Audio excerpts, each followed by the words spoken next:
सर्वांना नमस्कार. शेतकरी बंधू भगिनींनो, नमस्कार. महात्मा फुले कृषी विद्यापीठ राहुरी अंतर्गत विभागीय विस्तार केंद्र कृषी महाविद्यालय पुणे व कृषी विभाग महाराष्ट्र शासन यांच्या संयुक्त विद्यमाने आयोजित विचारा तुम्ही सांगतो आम्ही या कार्यक्रमामध्ये मी डॉक्टर विकास भालेराव आपल्या सर्वांचे सहर्ष स्वागत करतो.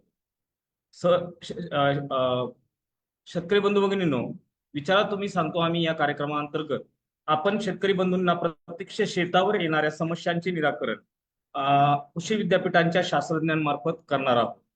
या कार्यक्रमासाठी महात्मा फुले कृषी विद्यापीठ राहुरीचे सन्माननीय कुलगुरू डॉक्टर प्रशांत कुमार पाटील सर यांच्या मार्गदर्शनाखाली व यांच्या संकल्पनेतून आपण या कार्यक्रमाचं आयोजन केलेलं आहे. या कार्यक्रमाची सुरुवात आपण विद्यापीठ गीताने करूया.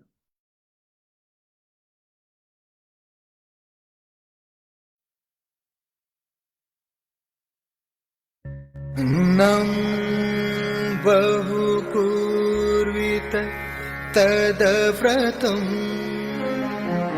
जय जय जय हरित क्रांति, जय जय जय नवल क्रांति, हरित क्रांतीचे नवल क्रांतीचे कार्य जे करीतीनी ते महात्मा फुले कृषी विद्यापीठ। पश्चिम महाराष्ट्र खानदेशात पसरविले कृषी उत्पन्न जाळे, आधुनिक कृषी तंत्रज्ञानाने निर्मिती भाजीपाला फुले फळे, सातपुडा सह्याद्री पर्वतरांगांवर, तापी गोदावरी मुळा कृष्णा काठावर, विश्वजन कल्याणासाठी रचिल्या अगणित विकासवी, अगणित विकासवी। जय जय जय जय महात्मा फुले कृषी विद्यापीठ। माळरानी हिरवेगार गालीचे फुलवीती, शिक्षण विस्तार संशोधन ग्राम उन्नती, अन्न पशुधनाने दौलत वाढवीती, अभियंत्याच्या अवजारांनी विविध प्रक्रिया घडती, जगी पडते झेंडा मानाचा असे हे गौरवती, असे हे गौरवती। जय जय जय जय महात्मा फुले कृषी विद्यापीठ, जय जय जय जय महात्मा फुले कृषी विद्यापीठ।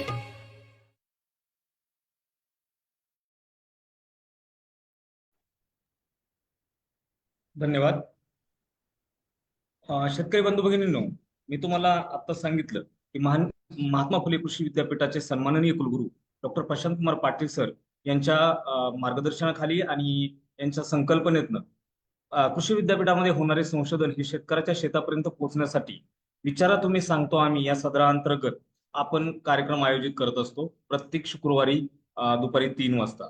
आज आपण विषय निवडलेला आहे तो म्हणजे महाराष्ट्रातील एक महत्वाचं असं भाजीपाला पीक म्हणजे टोमॅटो.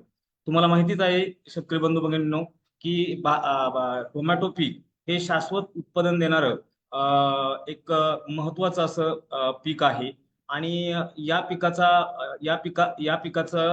क्षेत्राचा जर विचार केला तर महाराष्ट्रामध्ये जवळजवळ 45,000 हेक्टरपेक्षा जास्त लागवड ही टोमॅटो पिकाची विविध हंगामामध्ये केली जाते व त्यापासून जवळजवळ 10,86,86,000 मेट्रिक टन इतकं उत्पादन महाराष्ट्रातनं घेतलं जातं. महाराष्ट्र हे देशातील एक महत्वाचं राज्य आहे जिथे टोमॅटोची लागवड मोठ्या प्रमाणात केली जाते.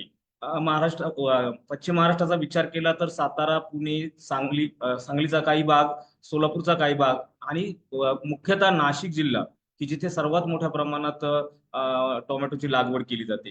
त्याच पद्धतीने बदलत्या हवामानामुळे सध्या आपल्याला टोमॅटो पिकामध्ये अनेक समस्या उद्भवतात. मग त्या उद्यानविद्या संदर्भातील असतील, रोगशास्त्राच्या संदर्भात असतील किंवा कीटकांच्या संदर्भातील असतील किंवा खतांच्या संदर्भातील असतील. तर या शेतकऱ्यांना आपण या माध्यमातून आपल्याकडे जे विविध प्रश्न शेतकऱ्यांकडे प्राप्त झालेत आणि आपल्याबरोबर काही शेतकरी ऑनलाईन पण आहेत आता आपल्याबरोबर. तर त्या माध्यमातून आपण शेतकऱ्यांच्या ज्या समस्या आहेत तर त्या समस्या आपण जाणून घेऊन त्याच्यावरती काय उपाययोजना करणार आहोत त्या संदर्भात आपण आज कार्यक्रम आयोजित केलेला आहे. आणि सदर कार्यक्रमासाठी आज आपण आमंत्रित केले आहे doctor Subhash Bhalekar sir. Sir सहयोगी प्राध्यापक आहेत, उद्यान विद्या महाविद्यालय पुणे येथे.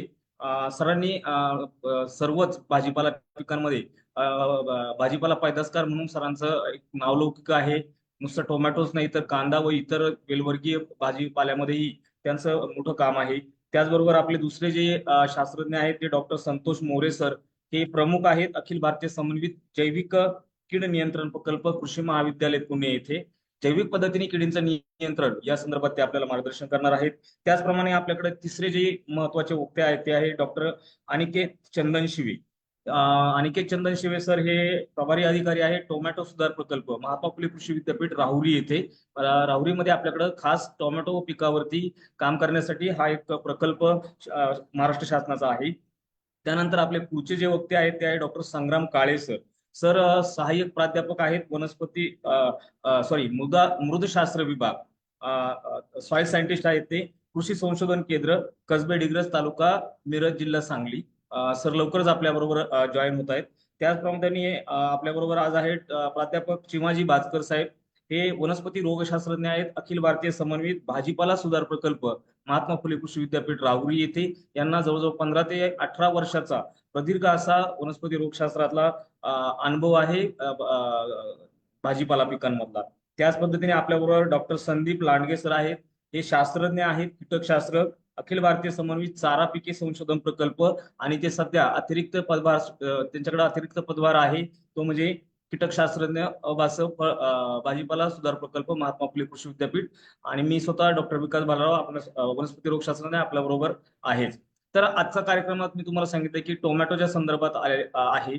आणि टोमॅटोच्या संदर्भात आपल्याला जो पहिला प्रश्न जो आलेला आहे तो आहे तो अतिशय महत्वाचा आणि आपण ज्याला म्हणू की या काळामध्ये ज्याला अनन्यसाधारण महत्व आहे तो असा आहे की तापमान कमी जास्त फरक झाल्यास टोमॅटो पिकावर काय परिणाम होतो असा प्रश्न विचारला आहे शेतकऱ्यांनी. सर कृपया. भालेकर सर. हा तर टोमॅटो ही पीक तसं आपण पाहिलं तर म्हणजे आपण वर्षभर घेणारं पीक आहे. तापमानाचा फार लय त्याच्यावर परिणाम होतो अशातला काही भाग नाहीये. परंतु जनरली जे आहे की थंडीमध्ये तापमान जर समजा 16 डिग्री पेक्षा खाली गेलं आणि जास्त काळ असेल तर अशा वेळेस थोडंसं आपल्याला जे तर परागीभवनाची क्रिया वाढण्यासाठी जे आहे तर थोडंसं झाडं वगैरे जे आहेत तर ते हलवणं वगैरे हा प्रकार करणं गरजेचं असतं. आणि उन्हाळ्यामध्ये जे तसं टोमॅटो जे आहे तर हे 32-35 डिग्री सेंटीग्रेड पर्यंत सुद्धा जे आहे तर चांगलं क्रॉप येतं. परंतु 35च्या पुढे जर उन्हाळ्यात तापमान गेलं तर आपल्याला फुलगळ किंवा फळगळ जे आहे तर हे प्रादुर्भाव जे आहे तर आपल्याला तापमानामुळे आढळतात. तर याच्यामध्ये काय असते की आता तापमान हे आपल्या हातातला भाग नाहीये, हा नैसर्गिक भाग आहे. त्याच्यामुळं जनरली कसं असतं की आपली जी लागवड आपण करतो तर ती जनरली फार लय मे मध्ये वगैरे जाणार नाहीये. तर अशा पद्धतीनं आपली उन्हाळा लागवड करावी. आणि आपल्याकडं महाराष्ट्रामध्ये जर असं पाहिलं तर फार 10 डिग्री पेक्षा किंवा 12 डिग्री सेंटीग्रेड पेक्षा फार कमी तापमान जातं असाही भाग नाहीये. त्यामुळं मला असं वाटतंय की तापमानाचा जो आहे तो फक्त जास्त तापमानाचाच परिणाम जो आहे तर हा टोमॅटो पिकावर होतो. त्यामुळे तसं एवढं तापमानाबाबतीत एवढं टोमॅटोला घाबरण्याचं काही कारण नाही शेतकरी बंधूंनी असं मला वाटतं. धन्यवाद सर. थोडक्यात तापमानाचा विशिष्ट असा परिणाम आपल्या भागात जाणवत नाही असं सरांचं म्हणणं आलं. सर त्या पद्धतीने दुसरा प्रश्न आहे की टोमॅटो लागवडीसाठी जमीन कशी असावी. टोमॅटो हे जे पीक आहे तर याला जमीन जर पाहिलं तर आपण हे सर्व प्रकारच्या म्हणजे मातीमध्ये येणारं पीक आहे. फक्त कसं असतं की जर समजा थोडीशी हलकी जमीन असेल तर आपल्याला पाणी थोडंसं वरवर द्यावं लागतं. म्हणजे पाण्याच्या पाळ्या वाढतात आपल्या. नंतर फारच ब्लॅक सॉइल म्हणजे जे म्हणतो काळी किंवा खूप याचे हेवी सॉइल्स असतील तर अशा जमिनीमध्ये आपल्याला पाणी थोडंसं जास्त दिवसांनी आणि कमी प्रमाणात दिलं तरी चालू शकतं. दुसरी गोष्ट म्हणजे जे तर याचा जो सामू असतो मातीचा तर हा सर्वसाधारणतः एक न्यूट्रल म्हणजे 6 ते 7.5च्या दरम्यान असणं अपेक्षित आहे. की त्यामध्ये जे तर त्या पिकाला आवश्यक असणारे जे काही म्हणजे घटक आहेत, नत्र, स्फुरद, पालाश असतील किंवा बाकीचे मायक्रोन्यूट्रिएंट्स असतील, तर हे सगळे त्या पिकाला अवेलेबल होतात. त्यामुळं मातीसाठी किंवा म्हणजे जमिनीसाठी जर म्हणलं, तर हे पीक जे आहे तर फार चोखंदळ असं नाहीये. फक्त जर समजा आपण हलक्या जमिनीत केले तर वरचेवर पाणी गरजेचं आहे. हेवी सॉइल्समध्ये केलं तर पाणी जास्त न देता पिकाच्या गरजेनुसार पाणी देणं गरजेचं आहे. आणि दुसरी गोष्ट म्हणजे की जर समजा जास्त पाणी झालं किंवा काय झालं, तर त्यावेळेस आपल्याला थोडंसं मर रोगाचा वगैरे प्रादुर्भाव होऊ नये म्हणून, तर आपल्याला काही आळवणी वगैरे जी आहे तर काही बुरशीनाशकांची करण्याची गरज आहे. त्याच्यामध्ये जे आहे तर समजा कॉपर ऑक्झीक्लोराईड असेल किंवा रोकोचं असेल, तर असं आपण जर समजा आळवणी केली म्हणजे ड्रेंचिंग म्हणतो त्याला आपण, तर ते जर केलं, बरोबर. तर झाड जे कोणत्याही अवस्थेत त्याला मर रोग येऊ शकतो. तर तो तो जो रोग आहे, त्या रोगापासून आपण झाडाचा बचाव करू शकतो म्हणजे. थोडक्यात शेतकरी बंधूंनो, आपण कोणत्याही प्रकारच्या जमिनीमध्ये लागवड करू शकतो. परंतु त्यासाठी आपल्याला सरांनी सांगितले त्या पद्धतीनं आपल्याला पाण्याचं नियोजन जे आहे ते व्यवस्थित करावं लागेल. आणि पाण्याचं नियोजन केलं तर आपण कोणत्याही प्रकारच्या जमिनीमध्ये लागवड करू शकतो. धन्यवाद सर. चंदन शिवे सर, आपण आता सध्या गेली 5 वर्ष झाले ह्या क्रॉपमध्ये काम करतायत आणि बरीच स्थित्यंतर आपण करोनाच्या काळात पाहिली. तुम्ही स्वतः फील्डवरती त्यावेळेस होतात. तर तुमचं काय मत असेल की एक शेतकऱ्यांनी प्रश्न विचारलाय की पश्चिम महाराष्ट्रामध्ये नक्की टोमॅटोची लागवड कोणत्या हंगामामध्ये करावी? तुम्ही काय म्हणू शकाल की कोणता हंगाम हा शेतकऱ्यांसाठी पश्चिम महाराष्ट्रामध्ये चांगला राहील, किंवा नाशिकमध्ये चांगला कोणत्या हंगामात चांगला राहील, सातारामध्ये कोणत्या हंगामात राहील, नगरमध्ये कोणत्या हंगामात राहील? अगदी बरोबर सर. तसं पाहिलं तर आपण टोमॅटो हे वर्षभर घेतलं जातं, शेतकरी बांधवांना माहितीच आहे. पण महत्वाचं म्हणजे यामध्ये जर रब्बी हंगामामध्ये जर आपण बघितलं तर ऑक्टोबर ते नोव्हेंबर या कालावधीमध्ये पुनर्लागवड केली जाते. साधारणपणे हा हंगाम जो आहे तो शेतकऱ्यांसाठी फायदेशीर ठरतो, कारण का यामध्ये वातावरण हे खूप पोषक असतं आणि जे टोमॅटो आत्ताच भालेकर साहेबांनी सांगितल्याप्रमाणे जे तापमान आहे ते या हंगामामध्ये अतिशय चांगल्या प्रकारे मिळतं. आणि दुसरी गोष्ट जर बघितली तर दुसरा हंगाम जो आहे तो उन्हाळी हंगाम आहे. त्याची लागवड आपण फेब्रुवारी ते मार्च या कालावधीमध्ये करतो. त्याचंही उत्पादन जर बघितलं आपण तर उन्हाळी हंगामामध्ये उत्पादन कमी येतं, पण उत्पादनाच्या पटीत जर आपण त्याचा मोबदला बघितला तर उन्हाळी हंगामाला जास्त पैसे मिळवून देणारे हे पीक आहे. तर अशा प्रकारे हे 2 सीझन कालावधी आहेत यामध्ये. आणि खरीपाचा जर विचार केला तर खरीपामध्ये जून जुलै हा पुनर्लागवडीचा कालावधी आहे. अशा प्रकारे आपण टोमॅटोची लागवड वर्षभर करू शकतो आणि चांगला पैकी पैसा कमवू शकतो. धन्यवाद सर. थोडक्यात उन्हाळी लागवड आपल्याकडे फायदेशीर होऊ शकते असं आपलं मत आहे. आणि त्याचबरोबर त्याच शेतकऱ्यांचा असा प्रश्न आहे की ही लागवड करताना जेव्हा आपण पुनर्लागवड करतो, आता तर काही शेतकरी बऱ्याचदा स्वतःच्या रोपवाटिका तयार करतच नाही. रोपे ही बाहेरनच व्यावसायिक रोपवाटिकांना आणतात. तर याची पुनर्लागवड करताना शेतकऱ्याने कोणती प्रक्रिया करून, जशी आपण बीज प्रक्रिया करतो तसं या रोपांवर कोणती प्रक्रिया करावी की जेणेकरून काही रोग किंवा किडींचा आपण बंदोबस्त करू शकतो? तर आजच्या परिस्थितीला जर बघितलं तर आपण 100% शेतकरी हे रोपवाटिकातूनच रोप खरेदी करतात.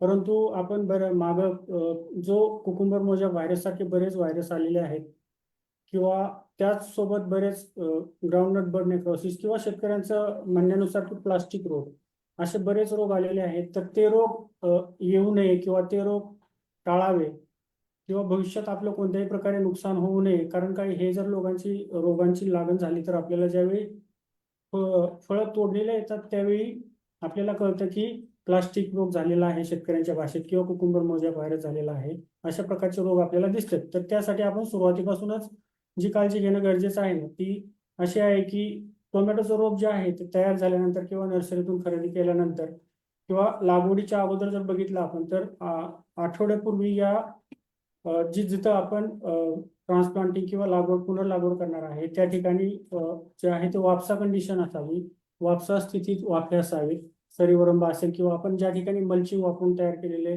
वाफे असतील त्या ठिकाणी वापसा कंडिशन असावी. आणि त्या दिवशी लागवडीच्या दिवशी वाफ्यांना पुन्हा पाणी द्यावे, जेणेकरून वाफ्यामध्ये पाणी असतानाच किंवा जनरली शेतकरी पाणी असतानाच करतात किंवा वापसा कंडिशनमध्ये मल्चिंग पेपरवरती लागवड करतात. या लागवडीच्या वेळी आपण एक गोष्ट लक्षात ठेवणं गरजेचं आहे की मरगळलेली जी रोपे असतात, इजा झालेली रोपे असतात, मुळे कमी असणारी रोपे असतात किंवा वाकडी तिकडी झालेली किंवा चपटेफोड झालेली रोपे किंवा रोगट रोपे असतात ती लागवडीसाठी वापरू नये. सोबतच आपण लागवडीपूर्वी जर 5 मिली इमिडाक्लोप्रिड आणि 10 ग्रॅम कार्बेंडेजिम प्रति 10 लिटर पाण्यात असताना ती रोपे जी आहेत ती रोपे मुळे बुडवून जर आपण लागवड केली तरी आपल्याला भरपूर असा फायदा त्यातून होतो, मर कमी होते. दुसरी गोष्ट अशी की रोपे लावताना आपण मल्चिंग वरती जर बघितलं तर बऱ्याच वेळा काय होतं की मुळावरती जास्त दाब दिला जातो किंवा अलगदपणे लावलं जात नाही. तर त्यामुळे काय होतं, जर खोडावर दाब पडला तर नाजूक खोड असतं ते आपोआप पिकतं आणि त्यामुळे आपलं नुकसान होतं आणि असं रोप दगावतं.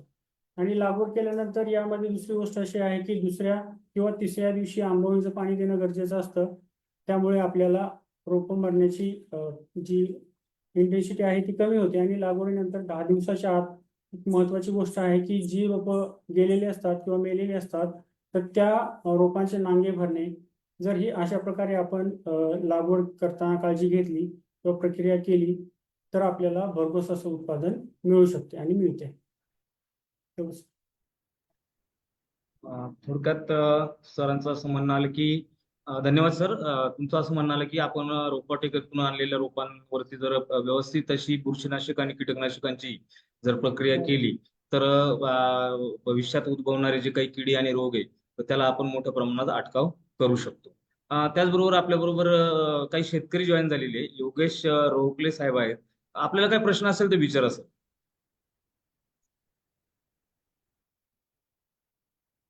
अनम्यूट करून प्रश्न विचारू शकतो आपण.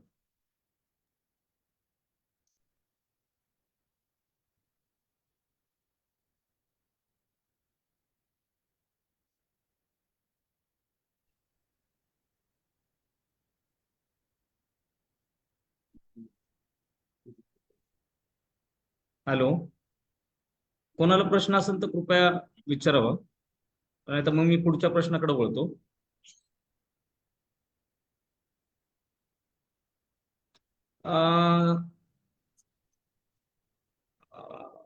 पुढचा जो प्रश्न आपल्याकडे आलेला आहे तो साधारणतः असा आहे की नवीन टोमॅटो पिकाची लागवड करायची असेल तर काय काळजी घेतली पाहिजे हंगामाच्या सुरुवातीला? ओके. यामध्ये असं आहे की बरेचसे शेतकरी आता येणाऱ्या रब्बी हंगामामध्ये किंवा येणाऱ्या रब्बी नंतरच्या उन्हाळी हंगामामध्ये लागवडी करणार आहेत. तर अशा शेतकऱ्यांनी व्यवस्थापन करणं खूप गरजेचं आहे.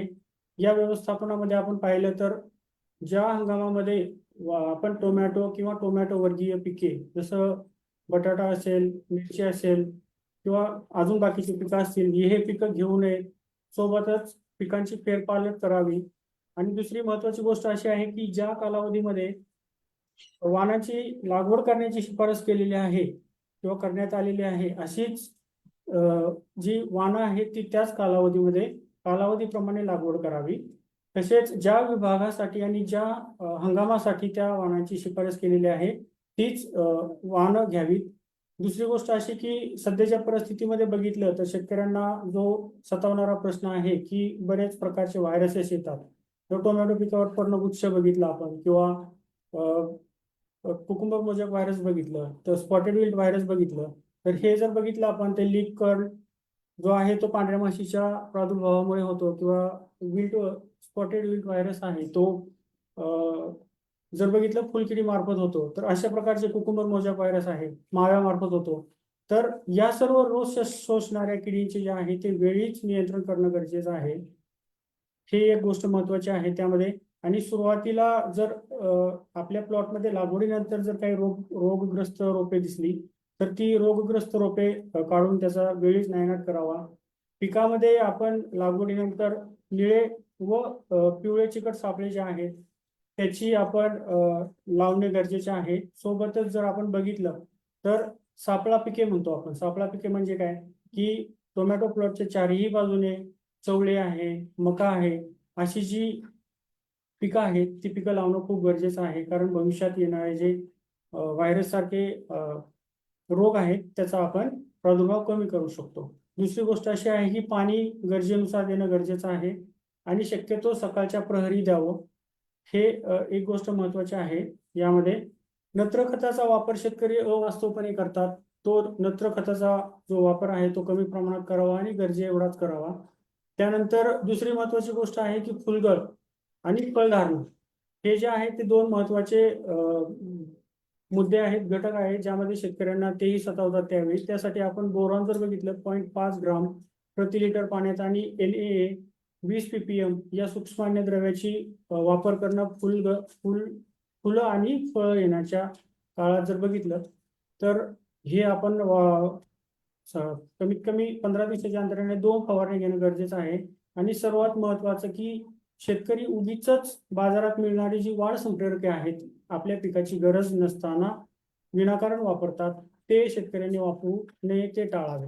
या जर प्रकारे आपण काळजी घेतली तर आपल्याला पुढचे फायदे होऊ शकतात. अशा प्रकारे नवीन लागवड करताना काळजी घ्यावी.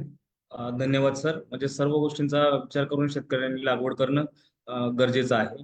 त्यानंतर आपला पुढील जो प्रश्न आहे तो रोगांच्या संदर्भात आहे.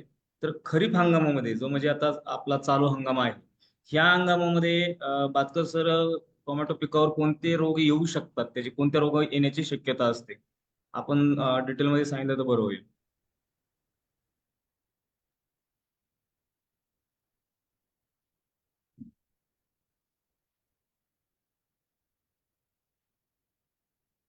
हा सर बोला. हॅलो.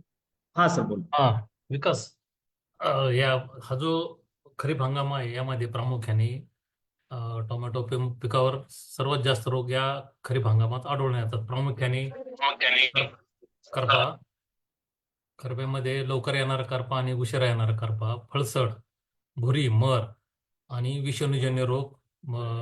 त्यामध्ये leaf curl, tomato spotted wilt virus आणि मोजॅक हे रोग प्रामुख्याने या हंगामात आढळून येतात.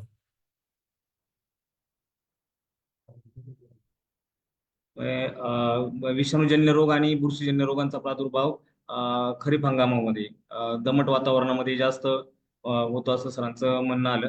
तर सर पुढचा असा प्रश्न आहे की लवकर येणारा जो करपा असतो तो त्या करपाची लक्षणं कशी या दिसतात आणि तो साधारणतः पुनर्लागवडीनंतर किती दिवसांनी दिसू शकतो आणि त्याच्यावरती उपाय काय हा जो नियंत्रणाचे? रोग आहे लवकर येणारा करपा, हा जो रोग अल्टरनेरिया सोलेन नावाच्या बुरशीमुळे येतो. या रोगामुळे पानावर लहान ते गोल आकाराचे तपकिरी ते काळपट रंगाचे ठिपके दिसून येतात. हे ठिपके ओलंकित असतात. रोगाचा प्रादुर्भाव वाढून ठिपके एकमेकात मिसळतात आणि मोठ्या आकाराचे तपकिरी चट्टे पानावर तयार होतात. आणि त्यामुळे पाने पूर्ण करपून जातात आणि पानावर, फळावर देखील गर्द तपकिरी डाग पडतात. त्यामुळे फांद्या कमकुवत होऊन मोडतात आणि हिरव्या किंवा पिकलेल्या फळावर तपकिरी ते काळ्या रंगाचे ओलांकित डाग आढळून येतात. तर हा जो रोग आहे या जमिनीतील बुरशीमुळे, तसेच झाडाचे रोगग्रस्त अवशेष, हवा, पाणी व कीटकामार्फत हा रोग मोठ्या प्रमाणात या हंगामामध्ये आढळून येतो.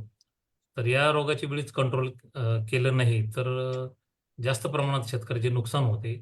त्यासाठी रोगाची लक्षणं दिसताच मॅन्कोजेब 75% WP 25 ग्रॅम प्रति 10 लिटर पाण्यातून पाणी घेऊन त्याची फवारणी करावी, किंवा कॉपर ऑक्झीक्लोराइड 50% WP 25 ग्रॅम प्रति 10 लिटर पाणी, किंवा अझोस्ट्रॉबिन 23% SC 10 मिली इन 10 लिटर वॉटर, असे अल्टरनेट बुरशीनाशक घेऊन 10 ते 12 दिवसा अंतराने त्याची फवारणी करावी आणि हा रोग निश्चित कंट्रोल होईल.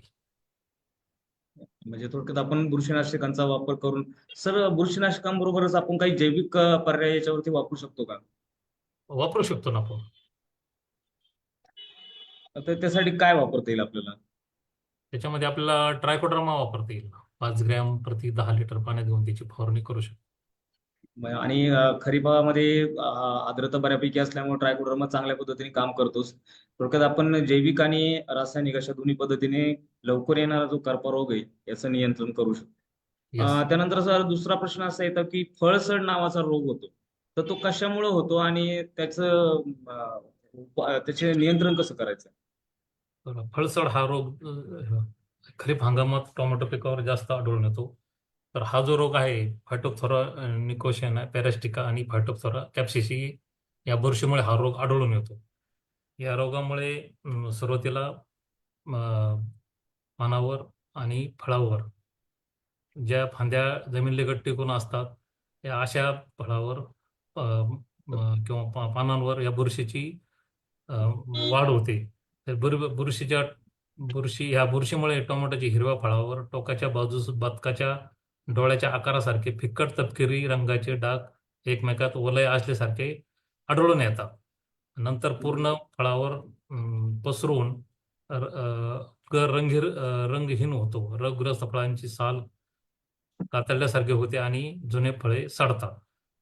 हा जो रोग आहे हा रोग जमिनीतून आणि बियाण्यामार्फत याचा प्रादुर्भाव जास्त मोठ्या प्रमाणात आणि हवा पाणी यामार्फत हा रोग याचा प्रादुर्भाव जास्त होतो. तर या रोगाचे आपल्याला नियंत्रण करायचे असेल तर आपण सुरुवातीपासूनच याची काळजी घेणं अत्यंत गरजेचं आहे. त्यासाठी आपण सुरुवातीला मॅनकोजेब 25 ग्रॅम किंवा कॉपरऑक्सी क्लोराईड 25 ग्रॅम किंवा अमिस्टार 23% SC 10 मिली किंवा कॅब्रिटॉप 20 ग्रॅम प्रति 10 लिटर पाणी घेऊन याची फवारणी 10 ते 12 दिवस अंतराने करावी. धन्यवाद सर. पुढचा प्रश्न सर आहे, रोपवाटिकेमध्ये विषाणूमुक्त रोपे कशी तयार करावी असा विचारलेला आहे. हा, तर याच्यामध्ये कसं असतं की टोमॅटोची जी रोपवाटिका आहे तर ही रोपवाटिकेचा कालावधी जर आपण पाहिला तर फक्त 3 ते 4 आठवड्याचा असतो. आणि आता सध्या आपण पाहतो की सर्व शेतकरी बांधव जे आहेत तर हे सर्व नर्सरीमधनच रोपं आणतात आणि लागवड करत असतात. त्यामुळे त्या नर्सरीमध्ये जो नर्सरीचा मालक आहे त्यानं काय काळजी घेतली किंवा काय नाही घेतली ही त्यांना शेतकऱ्यांना माहिती बी नसते. परंतु मी याच्यामध्ये असं म्हणेल की शेतकऱ्यांना सुद्धा जे आहे तर हे रोपं जर तयार करायचे म्हणलं तर फार अवघड काम आहे, अशातला काही भाग नाहीये. कारण आपल्याला एक टोमॅटोच्या रोपासाठी किती नाही म्हणलं तरी 1 ते ₹1.25 आपल्याला खर्च येतो. पण तेच जर समजा आपल्याला माहिती आहे की बाबा हे हायब्रिड चांगला आहे, हा संकरित वाण चांगला आहे किंवा हा सरळ वाण चांगला आहे, तर अशा वेळेस आपल्याला जी जात लावायची त्या जातीचं जर बियाणं आपण आणलं आणि आपण जर ते बियाणं आणून आपण त्याचे गादी वाफ्यावर जर रोपं तयार केले तर ते सगळ्यात चांगलं आहे. त्याच्यामध्ये काय फार अवघड काम आहे अशातलाही भाग नाहीये. गादी वाफा तयार करत असताना जो आहे तर त्याच्यामध्ये 2 ते 3 मीटर लांबीचा ठेवावा, 15 सेंटीमीटर त्याची उंची असावी, वाफेची रुंदी 90 सेंटीमीटर ते 1 मीटर असावी. अशा पद्धतीनं वाफा तयार केला. 2 वाफ्यावर जे आहे तर 10 सेंटीमीटर 2 ओळीतलं अंतर ठेवून पातळ बियाणाची जर पेरणी केली तर आपल्याला जी रोपं आहेत तर ही रोपं सर्वसाधारणतः 21 ते 28 दिवसामध्ये लागवडीस तयार होतात. आता याच्यामध्ये आपल्याला माहिती आहे की रस शोषणाऱ्या ज्या किडी आहेत त्याच्यामध्ये फुलकीड असेल किंवा पांढरी माशी असेल तर याच्यामुळे जे आहे तर तुमचे विषाणूजन्य रोग जे आहेत तर हे टोमॅटोमध्ये येत असतात. आणि यांचं जर आपल्याला संरक्षण पाहिजे असेल तर आपण जिथं ज्या गादी वाफ्यावर ते रोपं तयार करतो किंवा जिथं रोपं तयार करतो तिथे जर आपण ते रोपं सर्वसाधारणतः एक नायलॉन नेट म्हणतो आपण की ज्याच्यामधून हे किडीचा प्रादुर्भाव आतमध्ये होणार नाही. तर अशी नायलॉन नेट वापरून जर 2 मीटर उंचीवर जशी मच्छरदाणी लावतो असं जर लावून आपण त्यामध्ये जर आपले हे नर्सरीचे गादी वाफे किंवा प्रोट्रेस ठेवले आणि अशा पद्धतीने रोपांची जर काळजी घेतली तर ह्या ज्या रस शोषणाऱ्या किडी आहेत याच्यापासून आपल्या टोमॅटोच्या रोपांचं संरक्षण होईल. आणि पर्यायानं आपण लागवड केल्यानंतर जे विषाणूजन्य रोग आपल्या टोमॅटो पिकाला त्रास देणार आहेत तर त्याचंही संरक्षण होऊ शकेल. त्यामुळं सर्व शेतकरी बांधवांनी जी आहे तर ही एक काळजी घेणं गरजेचं आहे. दुसरी गोष्ट म्हणजे ज्यावेळेस आपण बी पेरतो त्याच वेळेस जर समजा आपण त्या गादी वाफ्यावर जर थोडंसं कॉपर ऑक्झिक्लोराईड वगैरे जर टाकलं तर आपल्याला मर रोग किंवा काही याचाही प्रादुर्भाव होणार नाही. तर अशा प्रकारे जर काळजी घेतली तर शेतकरी बंधूंना चांगली जोमदार रोपे जे आहे, तर हे 21 ते 28 दिवसामध्ये लागवडीसाठी तयार मिळू शकतात. आणि त्याप्रमाणे त्यांनी त्याची काळजी घ्यावी आणि स्वतः रोपं तयार करण्यावर भर द्यावा, असं मी म्हणेन. धन्यवाद सर. म्हणजे थोडक्यात आपलं असं सांगणं आहे की शक्यतो रोपं स्वतः तयार केली तर प्रश्न येणार नाहीत आणि त्यातही जर का रोपं विकत हा चंदन शिवे सर आपणही सांग. यामध्ये मी थोडंसं ऍड करू शकतो की मागील 3 ते 4 वर्षापासून आपण शेतकऱ्यांच्या शेतावरती बऱ्याच ठिकाणी पाहिले की कुकुंबर मोजॅक व्हायरस नावाचा व्हायरस आपल्याला दिसला. तर त्या व्हायरस सारखे व्हायरस भविष्यात कधी आपल्याला दिसतात की ज्यावेळी नर्सरीमध्ये त्याची लागण झालेली असते आणि आपण लागवड करतो. लागवड केल्यानंतर आपलं पीक काढणीला येतं. काढणी केल्यानंतर काढणीच्या वेळी आपल्याला असं समजतं की या पिकामध्ये व्हायरसची लागण झालेली आहे. ज्यावेळी आपल्या हातात फायनल प्रोड्यूस येतं त्यावेळी त्याचे जे सिम्पटम्स आहेत ते फळावरती दिसतात आणि असं फळ बाजारात गेल्यानंतर त्या फळाला मार्केट व्हॅल्यू म्हणजे बाजारभाव मिळत नाही. या कारणामुळे जसे भालेकर साहेबांनी आता ज्या गोष्टी सांगितल्या, म्हणून आपण या ठिकाणी मुद्दा उपस्थित केला की रोपवाटिकेमध्ये विषाणूमुक्त रोपे कशी तयार करावी. त्यामागचं सर्व कारण हे आहे की शेतकऱ्यांना विषाणूमुक्त रोपे मिळावी आणि भविष्यात ज्यावेळी आपण टोमॅटोची काढणी करतो त्यावेळी आपल्याला रोगमुक्त फळे मिळावी आणि शेतकऱ्यांना बाजारभाव चांगला मिळावा. एवढंच. धन्यवाद सर. याचाच प्रश्नाचा पुढचा भाग म्हणून मी पुढचा प्रश्न आहे महत्वाचा. टोमॅटो पिकामध्ये आधार व्यवस्थापन कसे करावे? पिकाला जो आधार देणं गरजेचं आहे त्याचं व्यवस्थापन कसं असावं? चंदन शिवे सर. आता साधारणपणे जर आपण बघितलं टोमॅटो पिकाच्या लागवडीनंतर 30 ते 35 दिवसांची वाढ झालेली असते. त्याच्यानंतर ती वाढ खूप जोरदार असते आणि फांद्या किंवा त्याला जास्त फुटी फुटलेल्या असतात आणि त्यावेळी आपल्याला झाडावरती कोणत्याही प्रकारची रोगराई किंवा जास्त झाड खाली झोपू नये जमिनीवरती. ते होऊ नये म्हणून आपण बांबू, सुतळी व तार याच्या साहाय्याने आधार देतो.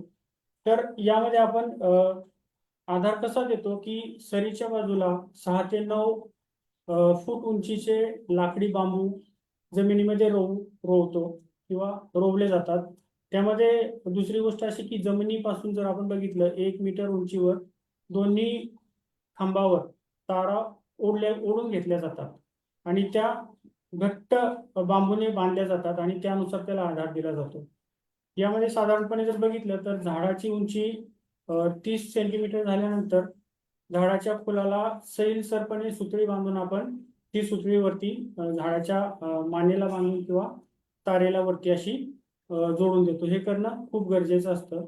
आणि याच्यानंतर पुढची गोष्ट अशी आहे की जसं जसं झाडाला नवीन फांद्या येतील तशा आपण त्या सुतळीच्या साहाय्याने वर आपण ज्या तारा बांधलेल्या असतात त्या तारेला आपण बांधतो. तर अशा प्रकारे ही प्रोसेस आहे आधार देण्याची. आधार व्यवस्थापन करणं गरजेचं आहे. धन्यवाद सर. पुढचे प्रश्न मी घेतो. पाचकर सर, पुढचे प्रश्न टोमॅटो पिकावरील रोगांसंदर्भात आहेत. भुरी रोगाची लक्षणे काय आहेत व त्या रोगावरचे उपाय काय आहेत? हा भुरी जो रोग आहे टोमॅटोवर, हा पानाच्या पृष्ठभागावर आणि खालच्या बाजूस पिठाप्रमाणे सारखी पांढऱ्या बुरशीची वाढ झालेली दिसते आणि रोगाची तीव्रता जर जास्त वाढली तर पाणी पिवळी पडून गळतात आणि गळून जातात आणि उत्पादनात मोठ्या प्रमाणात घट होते. त्यासाठी या रोगाची लक्षणे दिसतात. आपण सुरुवातीला कार्बनडेजिम 10 ग्रॅम किंवा कॅप्टन प्लस हेक्झाकोनाझोल 20 ग्रॅम किंवा हायफेनेट मिथिल 38% प्लस कासोगामायसिन 2.21% EC 20 मिली प्रति 10 लिटर पाण्यात घेऊन त्याची फवारणी 10 दिवसाच्या अंतराने करावी. धन्यवाद सर. पुढचा देखील टोमॅटो पिकावरील रोगासंदर्भातला प्रश्न आहे. मर रोग टोमॅटो पिकावर कशामुळे येतो व त्याच्यावरचे उपाय काय? टोमॅटो पिकावर हा मर जो रोग आहे हा जिथं ज्या भागामध्ये पाण्याची जमीन, समजा टोमॅटोसाठी जी जमीन सिलेक्ट केली ती निचराची नसेल आणि पाणी निचरा न झाल्यामुळे तर हा रोग या ठिकाणी येऊ शकतो. या रोगामुळे पाणी पिवळसर होऊन झाड मरते. या रोगामुळे नवीन झाड अचानक कोलमडलेले दिसते, परंतु जुने झाड हळूहळू मरते. क्वचित प्रसंगी झाडाच्या फांद्या सुकतात तर बाकीच्या फांद्या रोगविरहित दिसतात. रोगामुळे झाडाची वाढ खुंटते, मुळाच्या आणि खोडाच्या आतील पेशी कुजतात व झाड मरते. ढगाळ किंवा जास्त आर्द्रता असेल अशा वेळेस टोमॅटो झाडाची मर जास्त होते. अशा रोगग्रस्त झाडांचे खोड चाकूने उभे कापून निरीक्षण केले असता आतील गाभा तपकिरी रंगाचा दिसतो. तर त्यासाठी उपाय महत्त्वाचे आहे. यासाठी आपण जमीन उत्तम निचऱ्याची आणि निचरा होणारी असावी. रोगाचा प्रादुर्भाव टाळण्यासाठी पिकांची क्रॉप रोटेशन केलं पाहिजे, आपण फेरफारट केली पाहिजे. जमिनीत पूर्वीची जे काही इतर पिकांचे काही धसकट असतील ते काढून त्यांचा नायनाट करावा. आणि रोगाची लक्षणे दिसताच कॉपर ऑक्झीक्लोराईड 25 ग्रॅम किंवा कार्बन डेंजिन 10 ग्रॅम प्रति 10 लिटर पाण्यात घेऊन त्याची आळवणी करावी. धन्यवाद सर. पुढचे देखील सर, सध्याची पिकाची परिस्थिती पाहता कीड आणि रोगांवरचेच जास्तीत जास्त प्रश्न आहेत. पुढचे प्रश्न आहेत, तिरंगा किंवा टोमॅटो स्पॉटेड लीफ व्हायरस हा कशामुळे होतो, त्याची लक्षणे आणि उपाय काय आहेत? तर हा जो रोग आहे, या रोगामुळे सुरुवातीला प्रथम हा टोमॅटोच्या जे काही रोप आहे नवीन लागवड केल्यानंतर सुरुवातीची प्रथम शेंड्यापासून होते. शेंड्याकडील नवीन पानावर प्रथम लहान तांबूस काळसर टिपके चट्टे दिसतात. रोगाचे प्रमाण वाढून 3-4 दिवसात कवळी पाने करपून काळी पडतात. हा रोग पाने, देठ, कवळ्या फांद्या आणि फळापर्यंत पसरत जाऊन तांबूस काळपट चट्टे पडतात. शेवटी झाड करपते, उमरते. रोगाचा प्रादुर्भाव लागवडीपासून 1 महिन्याच्या आत झाल्यास फळधारणा न होता झाड 10 ते 15 दिवसात करपून मरते. उशिरा रोग आल्यास फळाची काही तोडे होतात. रोगाचा प्रादुर्भाव फळावर सुद्धा होतो. फळावर पिवळसर लाल डाग तसेच गोलाकार एकात एक ओलाय दिसून येतात. फळे पूर्ण वाढ होण्यापूर्वीच पिकतात आणि त्याचा एकसारखा आकर्षक लाल रंग येत नाही. फळधारणा फारच कमी होते. फुले गळून पडतात, झाडाची वाढ खुंटते आणि शेवटी झाड मरते. या रोगाचा प्रसार फुलकिडी या किडीमार्फत होतो. तर फुलकिडीचे नियंत्रण आमचे एंटोमॉलॉजिस्ट आहे लांडगे साहेब सविस्तर सांगतील. लांडगे सर, कृपया, तो प्रश्न देखील हा, आलेला आहे, टोमॅटो हा. पिकातील फुलकिडीच्या नियंत्रणाचे उपाय कृपया. सर, ही टोमॅटो पिकातील जी फुलकिडे आहे, ही जनरली जे असे काही अंशी पानावर आणि जास्तीत जास्त फुलात असते. तिचं नावच फुलकिडी काय आहे तर ती फुलामध्ये जास्त असते. आणि या किडीचं वैशिष्ट्य म्हणजे या किडीला फक्त एकच जबडा असतो, 2 जबडे नसतात. मी एका जबड्यानं ती अशी खरवडते त्या झाडाला आणि मग त्याचा रस पिते. आणि ह्या सगळ्या किडीमुळं जे झाडामधलं जे रस शोषण्याचं जे प्रमाण आहे ते वाढतं. आणि या किडीच्या बाबतीत जर आपण बघितलं तर तिची पिलावळ आणि प्रौढ हे दोन्ही ज्या झाडातलं जे अन्नरस आहे ते शोषून घेण्याचं काम करते. आणि त्यामुळं हे जे झाड आहे ते नंतर थोडंसं पिवळसर होतं आणि बाकीचे काही रोग सुद्धा त्याच्यामुळे ट्रान्सफर होतात. आणि नुकसानीचा प्रकार मध्ये अजून जर आपण काही बघितलं तर या किडीमुळं स्पॉटेड बीट व्हायरस आणि ग्राउंडनट बर्न नेक्रोसिस हे दोन्ही विषाणूजन्य जे रोग आहे हे थ्रिप्समुळे ट्रान्सफर होतात. आपण फुलकिडीला जनरल थ्रिप्सच म्हणतो. आणि याची जी आर्थिक नुकसान पातळी साधारणतः 2 ते 3 प्रौढ जर आपल्याला एका वेळी दिसले तर समजायचं की आता आर्थिक नुकसान पातळी आली, त्यांना इकॉनॉमिक थ्रेशोल्ड लेवल म्हणतो आपण, की त्यावेळेस आपण त्याचं नियोजन लगेच केलं पाहिजे. आणि बराच वेळा औषध फवारताना एकच किडा असते असं नाहीये. रसशोषक किडींमध्ये मावा असतो, थ्रिप्स असतात, त्यानंतर रसशोषक किडीमध्ये जासिड सुद्धा असतात. म्हणून हे जर सगळे जर एकत्र असेल तर त्याला एकच आपण औषध वापरायचंय. साठी वेगळं आणि माव्यासाठी वेगळं असं नाहीये. तर ते आता फुलकिड्यामध्ये सायंट्रेनिलप्रोल एक औषध आहे. सायंट्रेनिलप्रोल त्याला आपण बेनिव्या या नावानं बऱ्याच वेळा ते मिळतं. आणि दुसरं इमिडाक्लोपिड आहे. तर हे इमिडाक्लोपिड आपल्याला जे बाजारात वेगवेगळ्या नावानं मिळतं, समजा टाटामिडा किंवा असेल किंवा वेगवेगळ्या नावानं मिळतं. तर यांचं जे प्रमाण आहे ते 18 मिली सायंट्रेनिलप्रोलचं 18 मिली प्रति 10 लिटर आणि इमिडाक्लोपिड 1 ग्रॅम प्रति 10 लिटर असं त्याचं ते फवारणीसाठी प्रमाण आहे.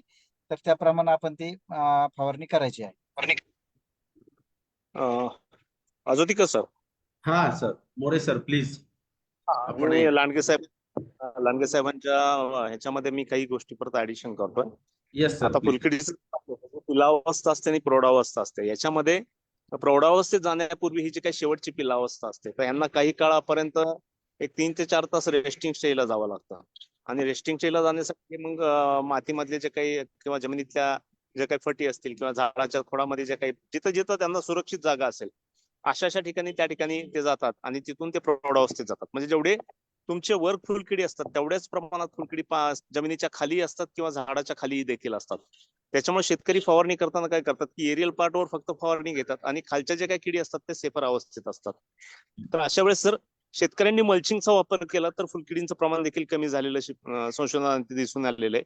त्याचप्रमाणे मगाशी भालेकर सरांनी जो सांगितला मुद्दा की नर्सरी करताना शेडनेटचा वापर करायला पाहिजे, ज्याच्यामध्ये फुलकिडीचं नियंत्रण आपल्याला चांगल्या प्रकारे कळू शकतं.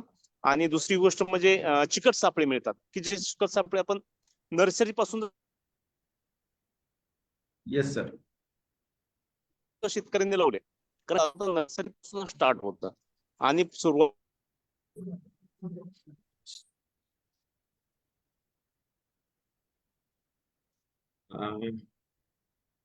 सर आवाज येत नाही बहुतेक. मोरे सर प्रवासात आहेत तरी देखील जॉईन झालेत, परंतु बहुतेक रेंजचा प्रॉब्लेम झालाय. आवाज येतोय मोरे सरांचा? नाही येत, आवाज येत नाहीये. नाही, रेंजचा काहीतरी प्रॉब्लेम आहे. हा हा, सर. तर थोडस त्याच्यात कंटिन्यू करतो. माझा आवाज येतोय का? Yes yes sir. हा, तर आता मोरे सर सांगत होते त्याप्रमाणे किंवा चिकट सापळेमध्ये जे आहे त्यांचं म्हणण्याप्रमाणे जे आहे, तर आपण जर समजा टोमॅटोच्या फील्डमध्ये पिवळे चिकट सापळे आणि निळे Yes, sir. चिकट सापळे जर आपण लावले तर पिवळ्या याच्यावर जे आहे तर तुमचं मावा किंवा व्हाईट फ्लाय वगैरे ह्या ज्या किडी आहेत त्याच्यात आकर्षित होतात आणि तिथं चिटकून राहतात. निळ्यामध्ये जर पाहिलं तर आपल्याला फुलकीड अटकली जाते. ते एक काम करणं गरजेचं आहे. आणि आताच मोरे सर सांगत होते त्याप्रमाणे झाडावर जेवढी फुलकीड आहे तेवढी जमिनीत खाली असते. तर आता आपल्याकडं एंटॉमॉलॉजीचे जे मेटॅलिझम म्हणून जे प्रोडक्ट आहे म्हणजे बायो एजंटचं, तर ते Yes, जर sir. समजा आपण 5 ग्रॅम प्रति लिटरने जरी फवारणी समजा त्याची केली आणि तरी सुद्धा जे आहे तर आपल्याला चांगल्या प्रकारे नियंत्रण जे आहे तर या फुलकिडीचं होऊ शकतं. आणि त्यामुळं भविष्यामध्ये आपल्याला हा जो तिरंगा किंवा जो आहे तर हा येणार नाहीये. आणि दुसरी गोष्ट म्हणजे आपल्याला टोमॅटोमध्ये जर समजा कीड किंवा रोगाचं जर प्रमाण कमी पाहिजे असेल तर याच्यात सर्वात महत्वाचं काळजी कुठे घेतली पाहिजे, तर आपण लागवड करताना जे आहे, आपण जी जात लावलेली आहे किंवा जे संकरित वाण लावलेलं आहे त्याची वाढ कशी आहे, त्या 2 लाईन मधलं अंतर किती असलं पाहिजे, 2 झाडातलं अंतर किती पाहिजे, झाडांमध्ये हवा कशी खेळती राहील. आणि चंदनशिवे साहेबांनी सांगितल्याप्रमाणे जे आहे, ते आधार देण्याचं जे काम आहे ते वेळेत केलं आणि जर समजा आपण 2 लाईन मध्ये जर हवा खेळती ठेवली तर बरेच प्रश्न जे आहेत ते शेतकऱ्यांचे सुटू शकतात. फक्त वेळच्या वेळेला जर आपण कामं केले आणि चांगलं मॅनेजमेंट केलं तर निश्चितच आपल्याला हे कीड किंवा तिरंगा किंवा विषाणूजन्य रोग याचं जे आहे तर हे चांगल्या प्रकारे नियंत्रण करता येतं. धन्यवाद सर. तिरंगा या विषाणूजन्य रोगापासून सुरू झालेला होता प्रश्नांची मालिका. त्यानंतर फुलकिडीच्या मधून प्रसार होत असल्यामुळे फुलकिडीच्या बद्दल देखील सविस्तर चर्चा झाली. त्यामध्ये प्रामुख्याने नर्सरी मधलं त्याचं व्यवस्थापन,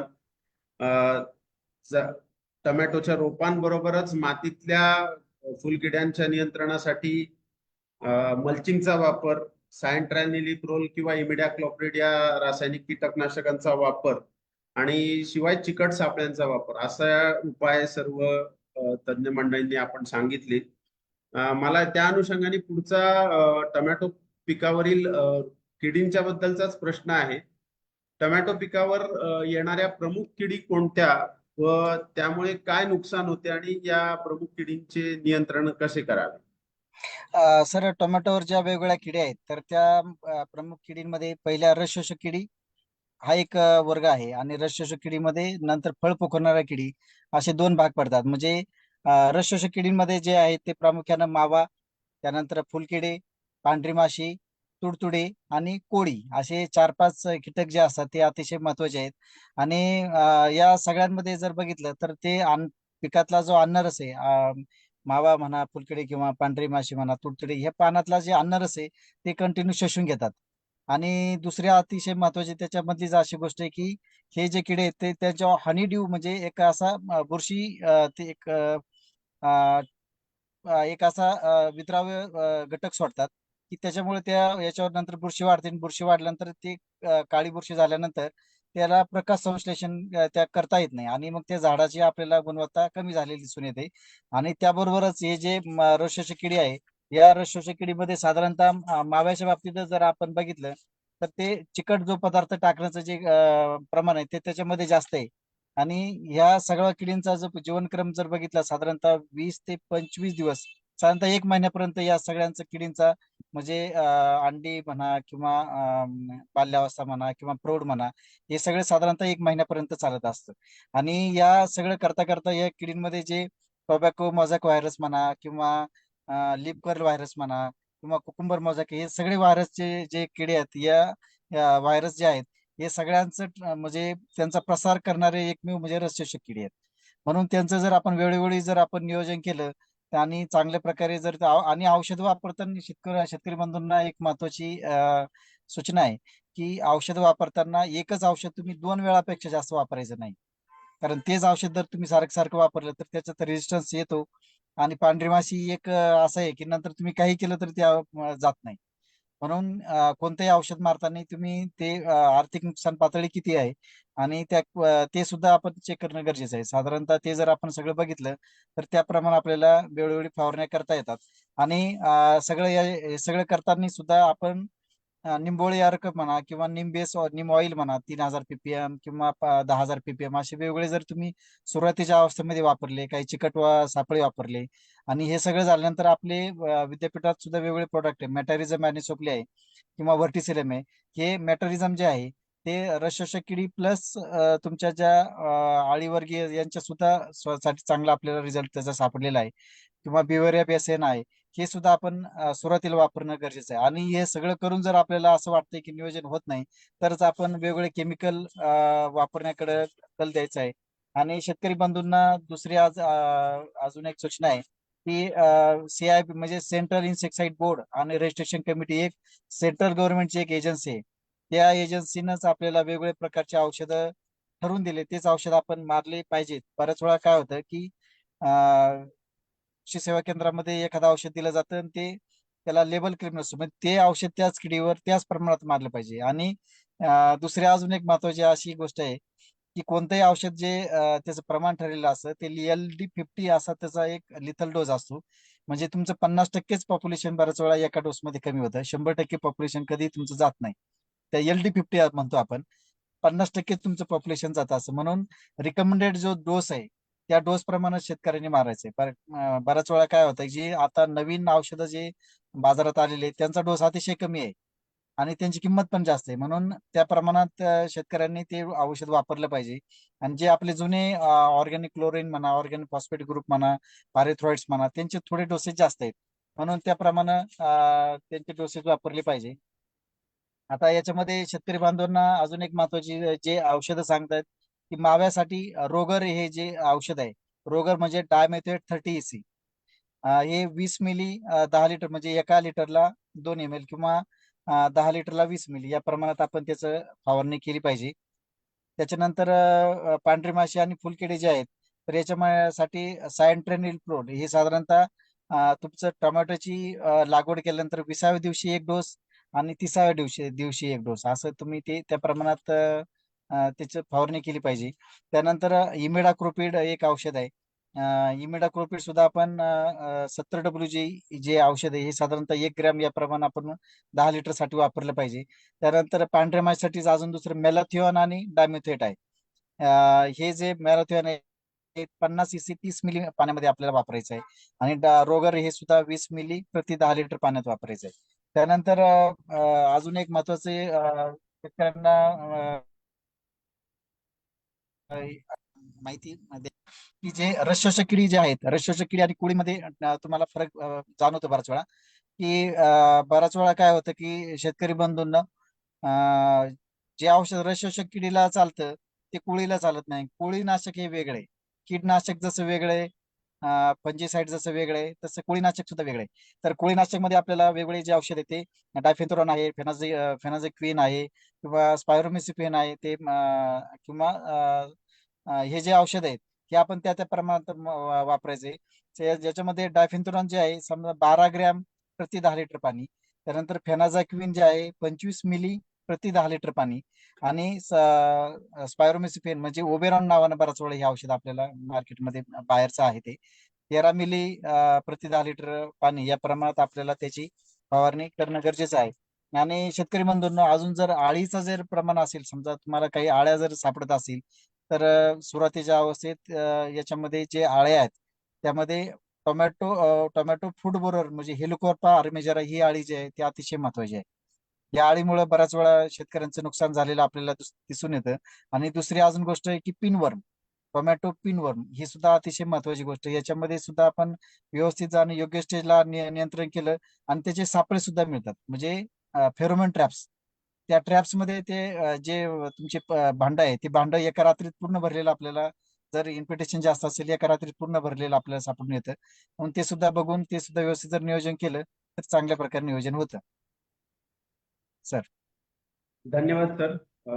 आपण या ज्या 5 प्रमुख किडी आहेत, किडींचे प्रकार आहेत, याच्या नियंत्रणासाठी प्रामुख्याने जैविक नियंत्रणाच्या उपायांवर भर देऊन गरज असल्याचंच रासायनिक उपाय आणि ते पण ओव्हरडोसिंग न करता सांगितलेल्या शिफारशीत प्रमाणात वापरण्याचं सूचित केलंय. धन्यवाद. त्यानंतर महत्वाचे प्रश्न आहेत ते म्हणजे 2 प्रश्न राहिले होते. टोमॅटो पिकासाठी एकात्मिक अन्नद्रव्य व्यवस्थापन कसे करावे आणि त्याचबरोबर अन्नद्रव्य व्यवस्थापनात सूक्ष्म अन्नद्रव्यांचं व्यवस्थापन कसं करावं असे प्रश्न आहेत. तर कृपया भालेकर सर. टोमॅटो पिकामध्ये जे इतर 2 प्रकारचे वाण आपण पाहतो, सरळ वाण आणि संकरित वाण. तर याच्यामध्ये कसं असतं की सरळ वाण जे आहे तर सरळ वाणासाठी जी तर आपली विद्यापीठाची जी शिफारस आहे किंवा सरळ वाण किंवा संकरित वाण आपल्याला जे येतं शेणखत म्हणून जे चांगलं कुजलेलं जे आहे एक 15 ते 20 टन हेक्टरी लागवडीपूर्वी वापरणं गरजेचं आहे. आणि सरळ वाणांसाठी म्हणजे स्टेट व्हरायटीसाठी जर पाहिलं तर आपला डोस रिकमेंडेड जो आहे 200 किलो नत्र, 100 किलो स्फुरद आणि 100 किलो पालाश आहे.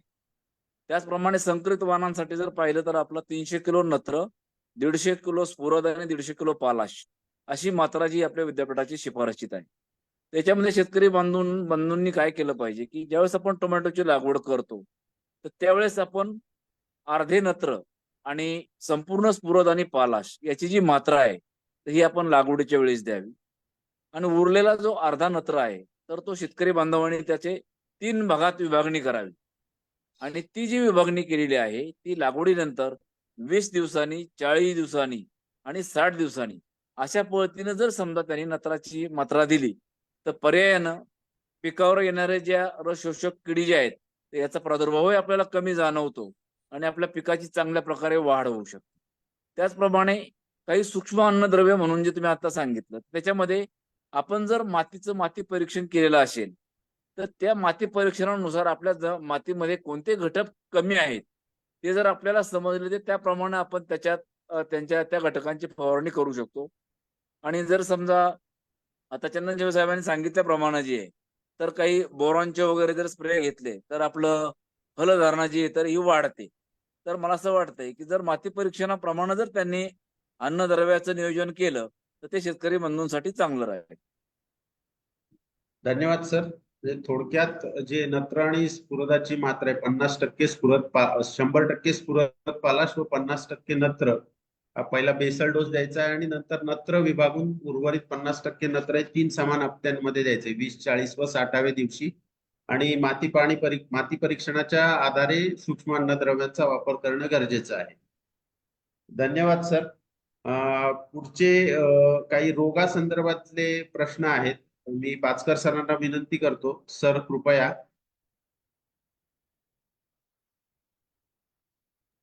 पर्णगुच्छ रोग कशामुळे होतो व त्याच्यावरचे उपाय काय आहेत सर? हा जो रोग आहे पर्णगुच्छ किंवा बोकड्या, याला आपण इंग्लिशमध्ये लिप कर्ल म्हणतो. तर हा जो रोग टोबॅको लिप कर्ल व्हायरस अशा घातक लशीमुळे होतो. हा रोग उन्हाळी हंगामात जास्त दिसून येतो. बोकड्या रोगामुळे पाने बारीक वाकडी तिकडी होऊन सुरकुत्या पडल्यासारखे दिसतात. पानाचा रंग फिक्कट हिरवा पिवळसर होतो. त्यामुळे झाडाची वाढ खुंटते, झाड खुजे राहून पूर्ण गच्छ किंवा बोकडल्यासारखे दिसते. आलेली फळे आकाराने लहान राहतात. या रोगाचा प्रादुर्भाव सुरुवातीला झाल्यास फळधारणा होत नाही. या विषाणूजन्य रोगाचा प्रसार पांढऱ्या माशीमुळे होतो. त्यामुळे पांढऱ्या माशी संदर्भात आमचे एंटॉमॉलॉजिस्ट लांडगे सर मार्गदर्शन करतील. लांडगे सर कृपया पांढऱ्या माशीच्या संदर्भात माझी विनंती आहे, आपण पांढऱ्या माशीच्या नियंत्रणाबद्दल लांडगे सर कृपया.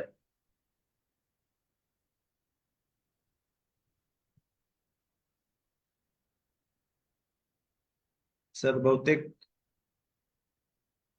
लांडगे सरांना. हा, हॅलो हॅलो सर, येतोय सर आवाज? हा येस सर कृपया. हा हा हा सर, प्रश्न विचारा सर परत एकदा. हा, पांढऱ्या माशीच्या नियंत्रणासंदर्भात सर काय उपाय करणं गरजेचं आहे? हा सर, पांढरी माशी जी आहे ही पांढरी माशी सुद्धा रस शोषक किडीमध्येच आहे. आणि याचे सुद्धा पिलावळ वगैरे आहे किंवा प्रौढ आहे, हे सगळे रस शोषणाचं काम करतात. आणि त्याचे जे पानाचं बॅक साईडनं ते बसून राहतात आणि बसून ते रस शोषणाचं कंटिन्यू काम करतात. आणि त्याच्यामुळे झाड आपलं वीक होतं आणि थोडं पिवळसर होतं. आणि बाकीचे जे व्हायरस आहे, कुकुंबर मोझॅक व्हायरस म्हणा, हे सुद्धा टोमॅटो स्पॉटेड विल्ट हे सगळे व्हायरस ट्रान्सफर करण्याचं हे पांढरी माशी करते. पांढरी माशीमध्ये जर आपलं त्याचं नियोजन जर करायचं म्हटलं तर हा सर. 20व्या दिवशी आपण 20व्या दिवशी आणि 30व्या दिवशी लागवडीनंतर टोमॅटोच्या ट्रान्सप्लांटिंग नंतर बेनिबिया जे आहे सायंट्रेनिल प्रोर 10.26 ओडी हे 18 मिली प्रति 10 लिटर पाणी या प्रमाणात आपण 2 स्प्रे करायचे आहेत. 20व्या दिवशी एक आणि 30व्या दिवशी एक. आणि नंतर आपण जर बघितलं तर जसं आपल्याला अटॅक त्याचा सापडेल त्याप्रमाणे या किडीमध्ये आपण पांढऱ्या माशीमध्ये मेलाथिऑन 50 EC, मेलाथिऑन 50 EC तसेच डायमिथेट 30 EC हे जे औषध आहेत. मेलाथिऑन हे 30 मिली प्रति 10 लिटर पाणी आणि डायमिथेट म्हणजे रोगर हे 20 मिली प्रति 10 लिटर पाणी या प्रमाणात आपण त्यांची फवारणी करायची आहे. आणि लक्षात ठेवायचं की ही जी कीड आहे, जी पांढरी माशी आहे, तर पांढऱ्या माशीमध्ये एकच औषध 2 वेळापेक्षा जास्त फवारणी झालं नाही पाहिजे, ही काळजी घ्यायची. याच्यामध्ये समजा जर शेतकऱ्यांकडे खाली मल्चिंगवर टोमॅटो लावलेला असेल किंवा चिकट सापळे लावलेले असेल तर याच्यामध्ये अजून प्रभावी नियोजन आपल्याला सापडून येतं. Okay sir. Hello hello sir, hello. हा लांडगे साहेब, आवाज येतोय तुमचा. झालंय तुमचं ते करतील पुढचं नियोजन. Okay okay okay sir. तर अशा प्रकारे जी पांढऱ्या माशी आहे, या पांढऱ्या माशीचं सुद्धा आपल्याला वेळेत आणि व्यवस्थित जर नियोजन झालं तर आपल्याला चांगल्या प्रकारे त्या किडीचं नियोजन झाल्यामुळे पुढचे जे रोग आहे, जे म्हणजे पांढरी माशी एजंट आहे वेगवेगळे रोग ट्रान्सफर करायला, तर त्याचं आपल्याला नियोजन झालेलं दिसून येतं. धन्यवाद सर. आपल्याला मृदाशास्त्र विभागाची या झूम वर पुढची बैठक नियोजित आहे. त्यामुळे मी पुढचे प्रश्न आपण लवकर घेऊयात अशी विनंती करतो तज्ञांना. चॅट बॉक्स मध्ये प्रश्न विचारला आहे. या मागच्या 5-6 दिवसात टोमॅटोची पानं वाट्या झाली आहेत, वाट्याच्या आकाराची ती हीट वाढल्यामुळे झाली आहेत का व्हायरसची सुरुवात आहे असा प्रश्न आहे आणि काय उपाय करावे? बाचकर सर. हॅलो. हा सर. साधारण ती लागवड करून किती दिवस झाले त्यांना? सर प्रश्न चॅटबॉक्स मध्ये आलाय. बर. ओप्पो सीपीएच नावाने जे शेतकरी बंधू जॉईन झाले आहेत, आपण जर का अनम्यूट करून विचारू शकत असाल तर कृपया प्रश्न विचारता का? टोमॅटोची लागवड करून किती दिवस झाला असं विचारतायत वनस्पती रोगशास्त्रज्ञ बाचकर सर. कृपया स्वतःला अनम्यूट करा आणि प्रश्न विचारू शकता आपण.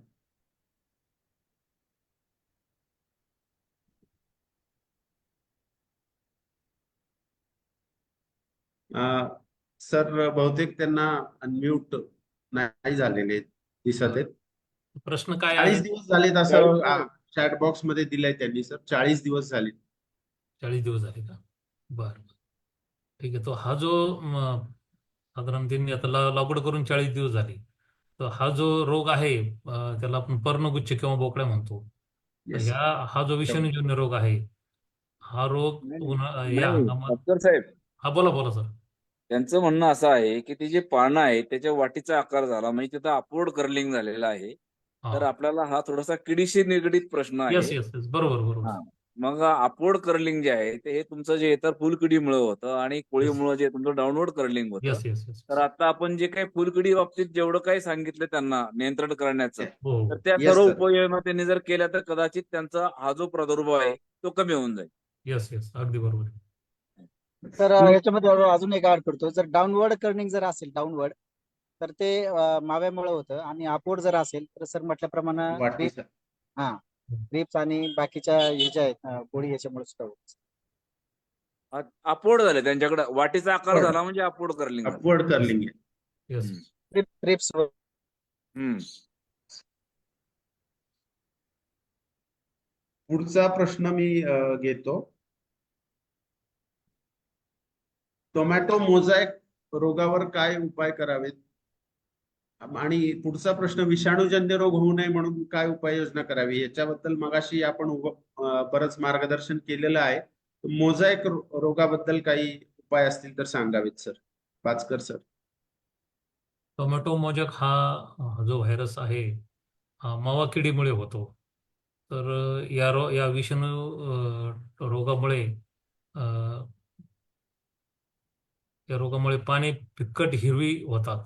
ती बारीक राहून त्यामध्ये हिरवट पिवळसर डाग दिसतात. झाडाची वाढ खुंटते. फुले फळे फार कमी प्रमाणात लागतात. रोगग्रस्त बियाण्यापासून तयार झालेल्या रोपांची लागवड केल्यास किंवा जमिनीतील रोगग्रस्त अवशेषामुळे रोपांच्या मुळांना लागण होऊन रोगाची सुरुवात होते. हा रोग संसर्गजन्य असल्याने टोमॅटो लागवड करताना तसेच मशागतीचे कामे करतेवेळी परशाने आणि मावा किडीमार्फत या रोगाचा प्रसार मोठ्या प्रमाणात होतो. तर लांडगे सर, मावा किडी संदर्भात आपण कसं नियंत्रण करायचं थोडं मार्गदर्शन करतील? हा, हॅलो सर. हा सर. मावा किडीच्या बाबतीत जर बघितलं तर मावा किडीच्या बाबतीत ही सुद्धा रेशोशक किडी आहे, आणि या किडीमुळे सुद्धा जी एजंट म्हणूनच काम करते. ही टोमॅटो स्पॉटेड बीट व्हायरस जे आहे, कुकुंबर मोझॅक व्हायरस आणि टोमॅटो स्पॉटेड बीट व्हायरस, या दोघं ट्रान्सफर करण्याचं ही कीड हे करते. त्यानंतर म्हणजे जे याच्यामध्ये बाल्यावस्था आहे आणि प्रौढ आहे, सगळे त्याच्यामधून अन्नरस शोषण करण्याचं काम करतात. आणि जर आपण व्यवस्थित नियोजन जर झालं नाही आपल्याकडनं, तर त्याच्यावर हॉनीड्यू चा जो सबस्टन्स आहे, त्यामुळे त्याच्यावर सुटी मोल्ड नावाची एक फंगस आहे ती तयार होते. आणि हे सगळं झाल्यामुळं प्रकाश संश्लेषण जी आपली क्रिया आहे ती त्याच्यामुळे बाधित होते.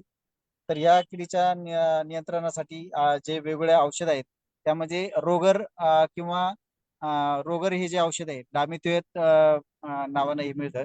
याचं जर आपण 20 मिली प्रति 10 लिटर पाणी या प्रमाणात जर फवारणी केली तर आपल्याला याचं चांगलं नियोजन मिळतं. तसेच या किडीसाठी इमिडाक्लोप्रिड आहे 70.8 SL, हे 0.3 ml प्रति किंवा 3 मिली प्रति 10 लिटर पाणी, म्हणजे याचा डोस कमी आहे अतिशय. तर हे दोन्ही जर आपण फवारले तर चांगल्या प्रकारे नियोजन झालेलं दिसून येतात. धन्यवाद लांडगे सर. आपण कार्यक्रमाच्या शेवटाकडे आहे.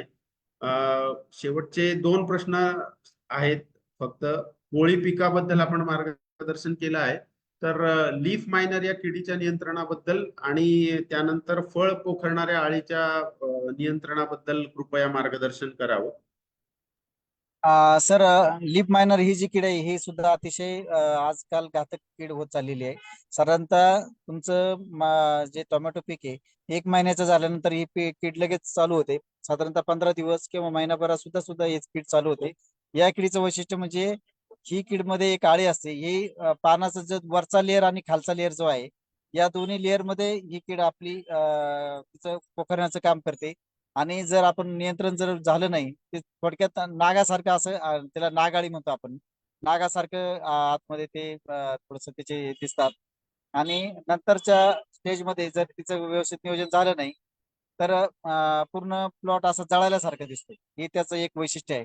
म्हणून ही जर कीड आपल्याला जर दिसली तर या किडीच्या नियंत्रणासाठी जे आपल्याला वेगवेगळे औषध आहेत तर त्या औषधामध्ये इथिऑन एक औषध आहे. इथिऑनचं साधारणतः 2 मिली प्रति किंवा 20 मिली प्रति 10 लिटर या पाण्यात जर आपण याचं फवारणी केली तरी याचं चांगल्या प्रकारे नियोजन आपल्याला झालेलं दिसून येतं. किंवा बाकीचे जे वेगवेगळे कॉम्बिनेशन प्रोडक्ट्स आहेत, कॉम्बिनेशन मध्ये वेगवेगळे औषध आहेत ते सुद्धा आपण त्याच्यामध्ये जर फवारणी केली तर त्याचं सुद्धा चांगल्या प्रकारे नियोजन झालेलं दिसून येतं.